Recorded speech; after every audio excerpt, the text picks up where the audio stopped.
beforehand, and then I didn't have a job going. When I left, they had a hiring freeze at that point, so that I couldn't get into IT or cyber. So that was frozen, but this other door was open. Took it, moved back to my hometown, and ended up getting a job with a nuclear company for my first job. There really was not anybody truly focusing on helping the smaller companies, with their security concerns and strategies, and educating them on, you don't have to have a multi-million-dollar budget. A lot of stuff you can do for free, right?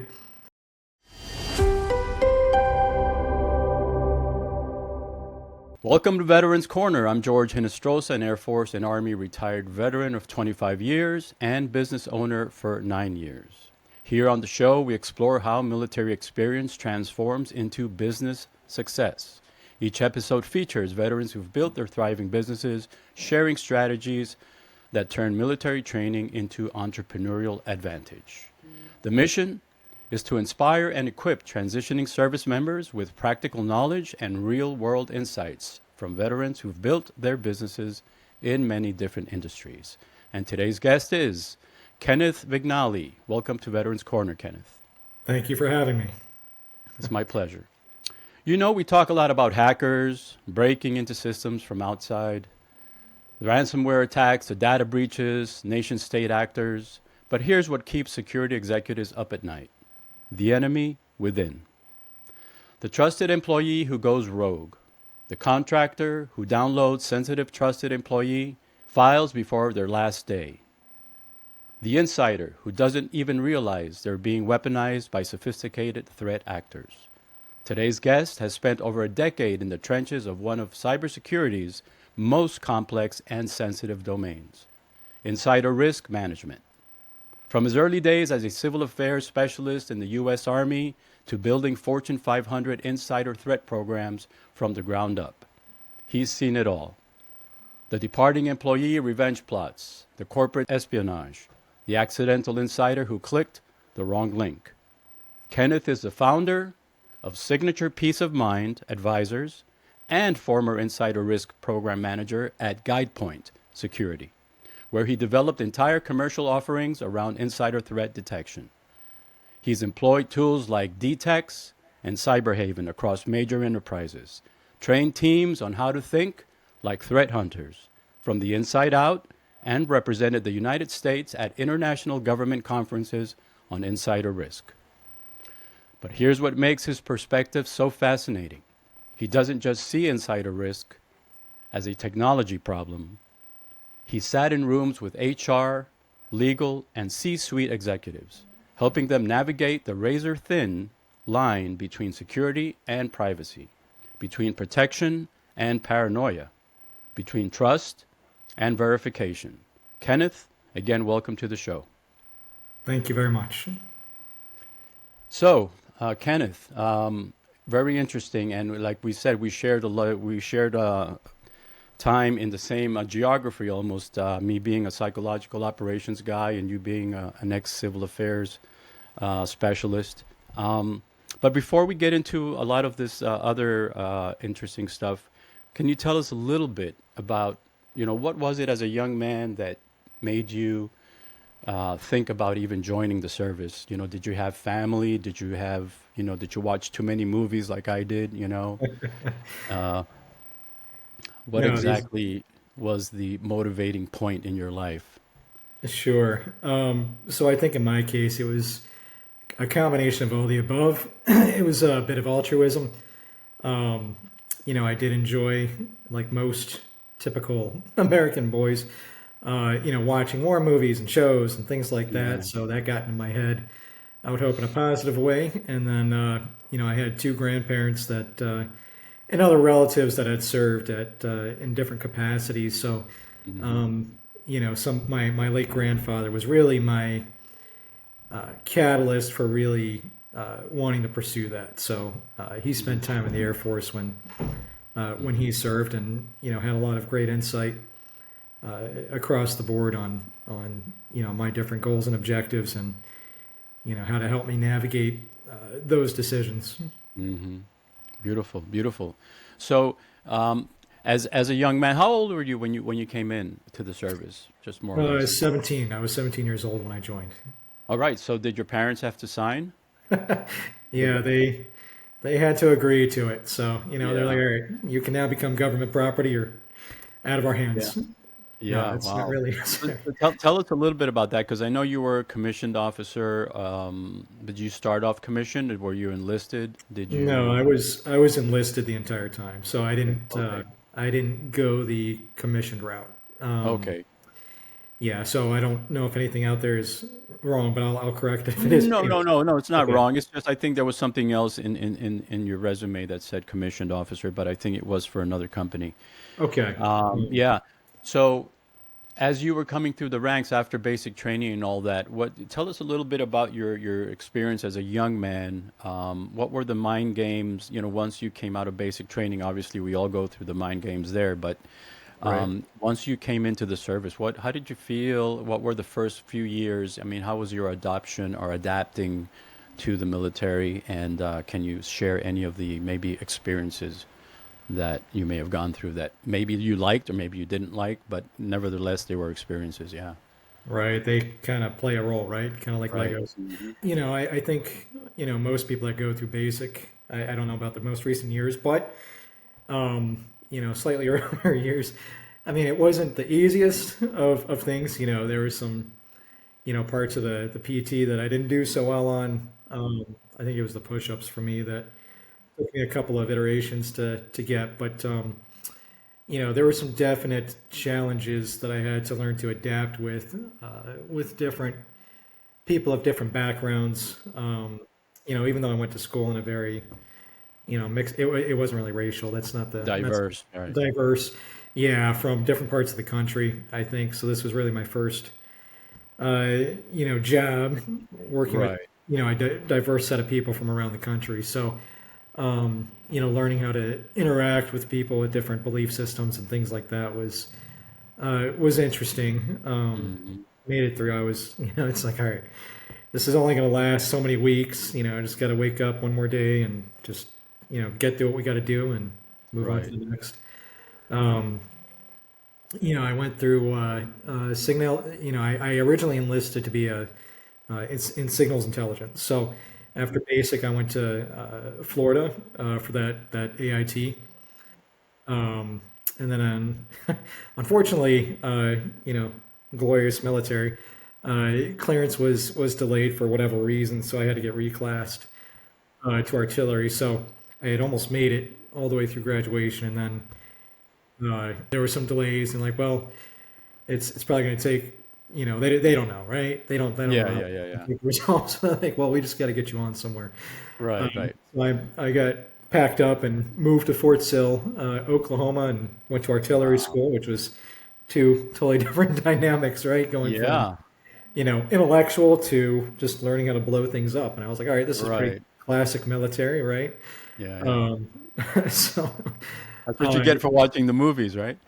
yeah, you got to watch, don't always believe the commercials, don't always believe the movies, right? There's Right. Hollywood. Right. Um, But I mean, everything had its own unique set of challenges and perspectives. Um, dealing with people that were very challenging for like the drill sergeants. So I went Right. through Fort Sill when it was like wintertime, so we would have to deal with all the running in the ice and snow and being out in our PTs and the shorts and Hmm.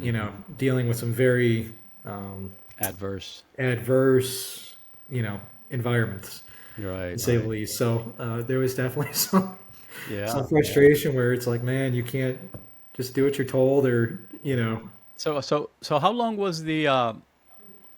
was so the tech school for signal was how long, and then you almost made it all the way through, and then you went to artillery. How long was that I mean that AIT?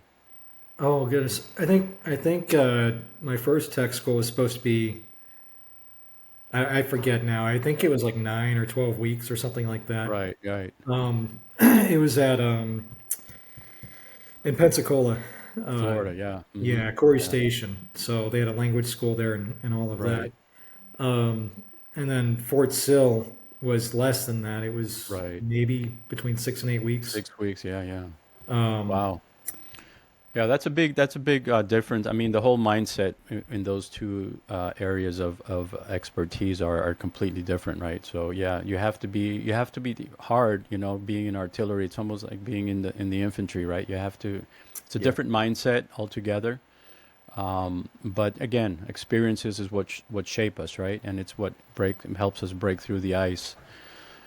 So as you progressed in artillery, what exactly do you feel? Maybe some of those. Eventually, you got your. From what I understand, it was your security clearance. Obviously, for signal, you need that, as I also needed for my job. But you eventually got it. I did, yeah. So eventually I did get my TS, Mm. which was higher than my first sergeant in, Fort Stewart. So everybody was like, why does this new guy have Right. a top a top secret? So it was definitely an interesting point of contention. I'm like, hey, just needs of the army, right? Yeah. So So did you have to give so many years to artillery, and then I guess you reclassed into civil affairs, correct? correct, yeah. So I did my initial enlistment pretty much under the arm of Artillery. artillery, and then Okay. when we got back from our deployment, that's when I made the decision to reenlist, but for the reserves, and Right. I had gone for an actual PSYOP slot, but I ended Mm. up with the civil affairs unit in Greensboro. Right. Okay. Good. Good. Excellent. So, did you deploy at all with civil affairs or? No, they, I just got back from Iraq and I showed it to my Right. unit, and they're like, hey, we need a couple of people for Afghanistan. Mm. And, I said, if I have the option, can I go with this other unit out of California? Right. Because I knew the guys Right. Right. and spent time in Iraq with them. So, but they're like, no. So, anyways, through different things that occurred, I think that Hmm. mission, that got canceled. Right. So So I did not have to go. right. Right. So for the audience, when you actually got out of your enlistment the first time around, so what were some of the things that you faced during that time, right? Because this is kind of what we'd like to focus on is some of the mental gymnastics that we all have to go through, right? Transitioning service members. What are some of the gymnastics? Maybe you can share a little bit with how difficult or how easy it was, or did you just walk out the door? Did you prep for it? Did you prep for jobs? Did you prep for a corporate job? Did you prep for you didn't start your business right away, maybe, or what exactly did you feel like was your next move, and were you married when you got out of the service the first time? Sure, a lot of great questions. So, Yeah, yeah. uh, yes, I'm still with my wife that I met when I was active duty. We had one child at the time. Uh, Now I've got four. But stepping back, I did start the preparation journey beforehand, before ETSing. So, I started my bachelor's degree before we deployed to Iraq and worked on it a little bit as I could to try to take advantage of the what's the name of the program? You might GI remember. Bill, schooling options, yeah. It's the one. Yeah, it's not the GI Bill. It's the one that they give you like 4,500 a year or something while you're in. Oh, right, right, I, right. Yeah, it's yeah, it slips my mind. Yeah, no, I know exactly what you're yeah, yeah. So yeah, basically they're while you're active duty, you get tuition assistance so Tuition much a year. assistance through while you're active, right? Correct. Right. So because I knew at that point in time that I don't think that the military was going to be my 25, 30-year career. Hmm. Because I got married and I really wanted to work on that. Um, so I did start my long-term preparation beforehand by starting my bachelor's and Mm. working on that remotely. And then when we got back to the U.S., we started the is it TAPS? Um, TAPS, yes. TAPS. Yeah, transition assistance program. Correct. Yes. So they had a program with a third-party nonprofit called American Corporate Partners. So I signed up to try to work with them in regards to they would you would basically submit your resume, what your long-term goals were, post-military, right? Whether it's corporate America or whatever industry, and they try to find somebody within that industry to mentor you. So I went through two mentors. The first one that I was assigned to, great person, but he got a bit busy with work, so He unfortunately had to back out. So I got paired up with another gentleman, who really mentored me and prepared me for, the world I wanted to get into, which was cybersecurity. Okay, Um, great. so that's the journey started beforehand, and then I didn't have a job going. When I left, moved back to my hometown, and ended up getting a job with a nuclear company for my first job. Wow. Nuclear company? Yeah, but I mean, I was making about $12 an hour at the time traveling. Oh, okay, But okay, we yeah, were kind of like the infantry of the industry, where we would go in and inspect yeah, the nuclear plants when they were shut down and clean them up and stuff. So yeah. So tell us, going forward from there, then. So you were what age at that time? How old were you? You were in the mid-20s, maybe? yeah, about 21, 22. 22, yeah. So you're still a young man, though. I mean, you were still a baby, actually. I mean, I didn't. I mean, I haven't started. I mean, I just now at 60, I'm just maturing now. So at 20, man, you were still kids. What were you thinking at that time? I mean, what's your next step? What is going through your veins? What is going through your mind? I mean, you got all that energy, and now you're back at home in town. Or what are you doing with all that experience? What do you feel your next move is going to be from there, from that nuclear job? Yeah.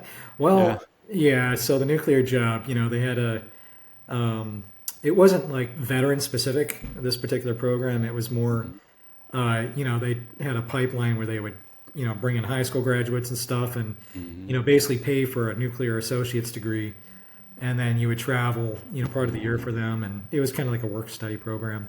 Okay, good. And originally, the thought was, because they're at the time they were, they had a hiring freeze at that point, so I couldn't get into IT or cyber.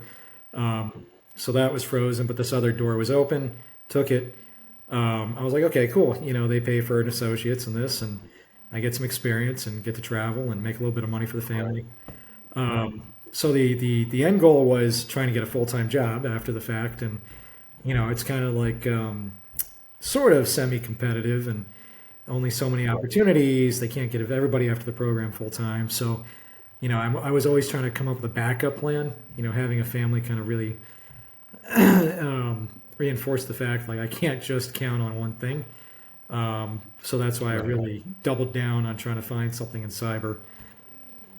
So let me ask you this. So you started school when you were in the service. When you got out in this program, this nuclear thing had like kind of an associate's degree attached to it, like you were working and studying. Did you manage to get your degree eventually, or or do you have a couple of degrees maybe, or some specializing in cybersecurity and some just normal credits like some of us have? Like I Right. got my bachelor's degree in the Army as well, and I didn't do it so much because I wanted to get a job or didn't really study in any particular field where hey, I just did it more like I'm in the Army, they're paying for it. I might as well get a bachelor's degree in something, right? General studies, I think it was, or whatever it is, right? I Right. just went with it, and I did it on my own time, right? I think at one point as a reenlistment option, I got like 6 months where I could just go to school or something, outside. But exactly. So, what your degree? What was it in cybersecurity finally, or did you just manage to get a normal degree, or just specializing in anything else? Yeah, so I did finish my bachelor's eventually when I got out, about a Right, year or two after. right. But it was in business management, Oh, okay. information systems. So it was kind of, Hmm. I've got a few degrees since then. I'm about to finish my last one. Hmm. Yeah, um, trying to use up the benefits because there's a lot of, a I think lot. that's a big thing that a lot of people GI overlook Bill. is, yeah, I mean, Yeah. it's cool to have fun while you're active duty, live Hmm. life, right? Party and all of that. But, Hmm. I think that's where a lot of challenges come in for people that are transitioning. They're like, Right. I don't, now I'm homeless. Now I don't have a Yeah. path. And so not knocking everybody, but I've spoken to a lot of my peers, and a Right. lot of people do have some regret about not taking advantage of Hmm. that because they could have at least had that behind them. Right. Right. Right. Right.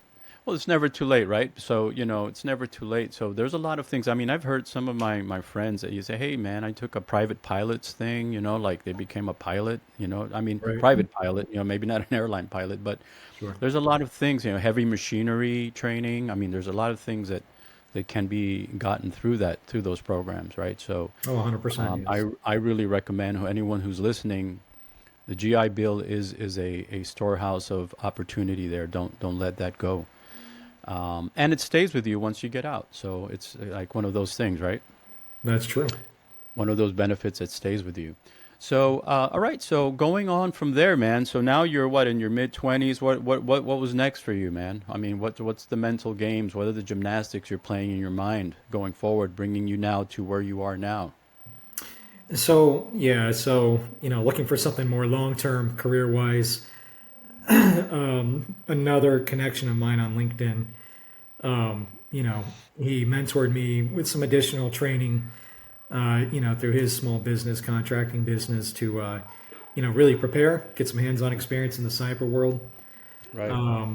And then he connected me with a recruiter, not a military one, but a corporate recruiter that got me a job with Hewlett Packard, and then they moved me from my hometown to Texas to work with a large oil and gas company client of theirs for a couple of years. So my path took me from the initial nuclear job, doing something totally unrelated, to finally getting my first degree and getting my foot in the door with corporate America and Fortune 100s and 500s, and Wow. so worked for a number of different consulting organizations between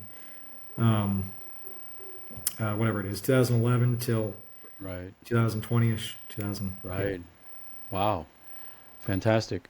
So what brought you to where you are now then? Just going from that, what was your hop, now how long have you been doing what you're doing right now? So everything really has stayed in line, right? You've stayed really in the cybersecurity lane for most of the time. You were just progressing in that specific industry. So Correct. And then I had kind of side ventures where I was doing physical security in Texas, hmm and some bodyguard work and things like that, working with hmm nonprofits hmm in the domestic violence and anti-trafficking space.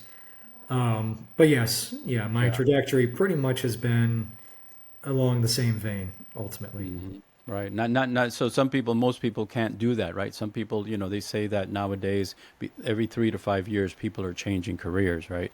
It's not like the old days where you could just get a job at a factory and then retire after 20 or 30 years, right, with a pension and everything. So Right. things are not like that. So you mentioned LinkedIn and a mentor, and I want to focus on this a little bit just for a few minutes, Um, how important would you say then staying in touch, making connections before the service, and just using LinkedIn or any type of networking platform, whether it's just a personal Rolodex you got or whatever? How important is networking, and has it been in your life? And how can we emphasize that to the listeners? What is networking all about then? Yeah, I think networking. I mean, I'm not a job hunting guru. I've had my share of Hmm. failures, Right. um, but I would say, especially more now than ever, with the high level of unemployment, especially in the white collar industries Mhm. across the board, networking is where it's gonna, in my personal opinion, where it's gonna be. Right. You could have 100 certifications, a ton of degrees, Hmm. all of the right things on the checkbox. But I Right. think at the end of the day, one thing that stuck with me that one or two people early on told me was it's not necessarily what you know, sadly, it's who you know. And it's not Right. necessarily a That's political right. statement or, it's more of, networking. It's more of, building those professional relationships. Relationships. Relationships. Exactly. So they, having relationships with people in Hmm. certain And that's organizations what and I meant by networking, right? It's not so much that, hey, you're going to networking groups. I'm saying, yeah, those exist, obviously, right. Yeah. but more when I say networking, I mean in the sense of you've got friends and family and things, and just as you go along life, it's like a dragnet, right? You're meeting new people all along, fomenting those good relationships, keeping in touch, keeping yourself up to date with these people. Don't just ignore everyone, because you never Right. know who exactly is going to be the one that opens a door, right, or gives you the opportunity. So don't disregard anything as just per chance, right? I don't True. believe in coincidences. I believe that we make our own destiny based on good and clear decisions, right? And kind of Mhm. this program should be this show is about helping people try to focus their energies in the right direction, right? So I mean that's why I brought that up, kind of. But any last words on that, on just making relationships work? Yeah, I think there's a lot of great information out there, good and bad, on networking in general, like on LinkedIn. I think Right, it's the quality, not necessarily the quantity, right, um, and then also not being self-centered in regards to what can I get out of this. Make it a mutually beneficial, relationship where you're not just trying to not leech off people, but that's probably the strongest message is people are most likely going to stick their neck out for you if you know take interest in something that they're interested in, or kind of like dating or whatever. But trying to show, build a legitimate relationship with with the ones that you think matter. yeah, yeah, yeah, yeah. So, That reminds me of one of my first interviews with an SF medic, and he mentioned something like that in his interview that really stuck out, and it still sticks out to me in my mind. Was that when he got out, he had that drive, that enthusiasm, and he just took the first, well, not the first job, but he took a job in something that maybe he wanted to do, right? And I don't want to get into all that, but sure. he said he's took the job. He started at the ground floor. He didn't ask for this or that or the other or special, treatment because he Mhm. was a veteran. He says, "No, I'll take the job and I'll just do it." And he worked himself all the way up to the top of the ladder pretty much by doing that, right? After so Right. many years. But it's more of it's what you make out of the situation, I guess, more than trying to get everything you want right up front. Mhm. Because along the way, I guess you can create those relationships and build yourself up as you're going along. Everything doesn't happen in a day, right? Like, what do they say? Rome wasn't built in a day. So that's where Absolutely. that saying comes from. So talk to us a little bit about what you're doing now, Kenneth. As we come on the 30-minute mark, we're getting close. I just want the people to know is how you've maintained your focus in your career. What have you done to stay where or get where you're at today, and maybe what are some of the things you're aspiring to accomplish in the near future? Great questions. Thank you. So I started at SPM Advisors. We rebranded over the summer just to shorten the name, Hmm. new logo, and all that good stuff. Right. But I think it. Some people think it's cliche, but it's reality where small businesses do employ. It's a significant percentage of Americans. I see different figures around 75, 80%. I mean, you've got a lot of big conglomerates, Fortune 100s, but the reality is the ones that are keeping the country running are the small businesses, right? Because they Right. provide key services to these larger enterprises. So the reason I went off on my own a few years ago, did a lot of incident response, did a lot of different data breach investigations and all this other cool stuff, with other consulting companies. And what I realized, I think like some of my other peers, there really was not anybody truly focusing on helping the smaller companies, with their security concerns and strategies, and educating them on, you don't have to have a multi-million-dollar budget. A lot of stuff you can do for free, right? Like taking care of our bodies. You got to brush your teeth. You got to exercise. Make sure you're eating Right. right. And there's a lot of hygienic things in my industry that companies overlook, even big ones. Mm. So that's why I started my business, was to give people practical, realistic advice. Where yeah, there's a lot of information on the internet, but this is how we can distill it and apply it to you specifically, based on what you're focused on. So yes, we make it super affordable. We've leveraged a lot of our corporate relationships to bring a lot of these tools and resources to bear, for the smaller guys too, so that they can stay in business and competitive, and things like that. So Right. Right. Right. So So, and just one thing on cybersecurity that I've noticed, right? So, I've interviewed, I think, two or three people that are in that arena, and I'm wondering, do you guys ever get together? Do you guys seek each other out on LinkedIn? I mean, or is is there no? Have you had that kind of experience? I have, yeah. There's definitely a plethora of industry groups on LinkedIn. There's a lot of conferences and things like that around the country and world. I haven't traveled as much to them myself in the last year or so, just uh, different things going on in my personal life. So Right, right. anyway, so yes, there to answer your question, there is a lot of peer groups, a lot of industry groups, and a lot of networking things, especially in different Right. metro areas, So, especially. what would be, just for the audience, what would be the ideal, I won't say customer, but what the ideal prospect or the ideal business that would need your services? Like what, in just in black and white, Sure. like the simple answer. Yeah, I mean, ultimately, anybody that's dealing with anybody's personal information, right? So, examples of a lot of our client industries are, real estate, lawyers, financial, like bookkeeping agencies, digital marketing companies. They deal with a lot of, passwords and things like that for, dealing with their customers. Marketing, no, not. Anyway, so yeah, it's just anybody that ultimately is connected to the internet doing business. Right. So Um, anybody really. it really is. I've got a number of customers that just have one or two people. Hmm. They're entrepreneurs and they've got, they may not necessarily deal with regulated information, Hmm. but a single data breach, right? Ransomware, malware infection, Right. it could put them out of business because they can't afford 10, 20,000 plus dollars to recover. So, Right. I think the saying, you could probably correct me. I think the saying is roughly an ounce of prevention prevents a pound of cure. A pound of cure. Yes, So, absolutely. so Absolutely. Foresight, right? Be yes, prepared. Better to be prepared. Have a gun and not need it than to need it and not have not it, have right? it. Yeah. Yeah.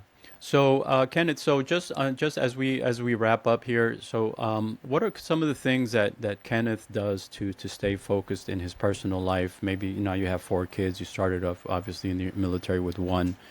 What are some of the things that maybe daily that you do that help you stay on track, mentally, physically, familiarly, with your family? I mean, what are some of the things that maybe we can put out there to other veterans that might have families and are trying to be entrepreneurs?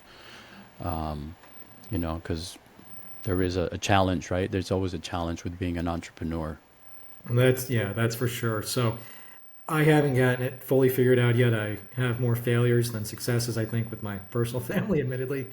But I think over the last couple of years, especially, um, I think with a lot of technology, we can automate a lot of our tasks, like email and back end operations, regardless of your industry. You can automate a lot of these things pretty successfully to free up some of your time. You can't automate everything, but some of the repetitive back end stuff you can. So I've been specifically implementing certain solutions to do that. And then, I've started homeschooling my kids recently. So I am working on trying to be more intentional about blocking out time on my calendar, making sure I'm not overbooking with client meetings and engagements and things like that. So that's what I'm personally working towards is, setting up clear boundaries on my hours and what I do outside of those hours for clients, depending on the severity of their needs. Hmm. So I think boundaries and being intentional are the two, uh, Right, right. biggest Yeah. things. Yeah. Intentional. That's a good word. I like that.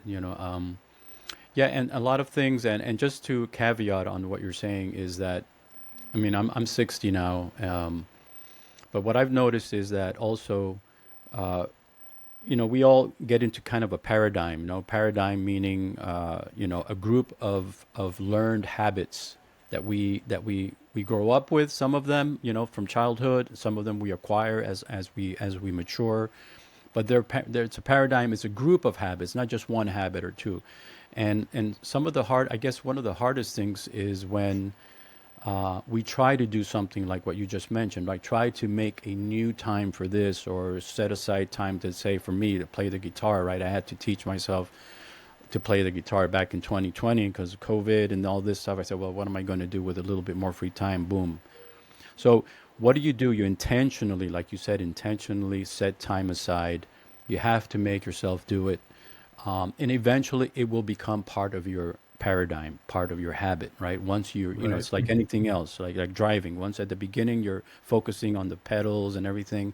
After a while, you're driving down the road for an hour and you forgot you were driving. Your mind was somewhere else. But eventually you got to where you were going without even noticing you were driving.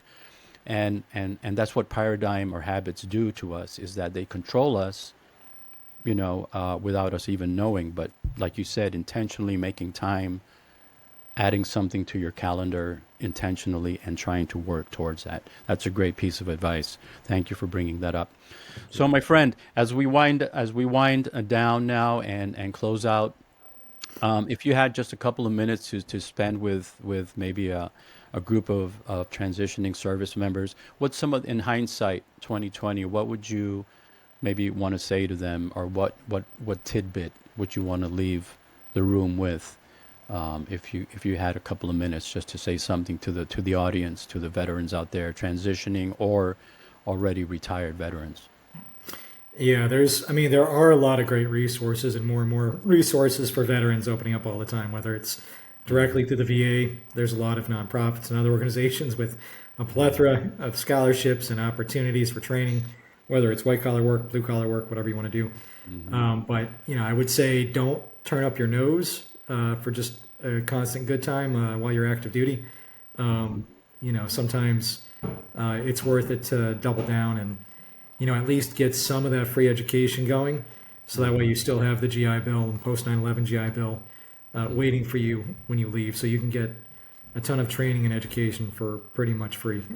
And it doesn't have to take up all your time. So, I would just say, do not waste all of these opportunities in front of you. Right. Excellent words of advice. So thank you, Kenneth. So as we wrap up today, that's a wrap for today's episode on Veterans Corner. A huge thank you to Kenneth Vignali for sharing his journey. If the story inspired you, don't forget to like, comment, subscribe, and share. Join the conversation, sharing your thoughts or experiences in the comments. Until next time, keep pushing forward, stay strong, and remember, you're never alone. Thank you, Kenneth, for being with us today. Thank you.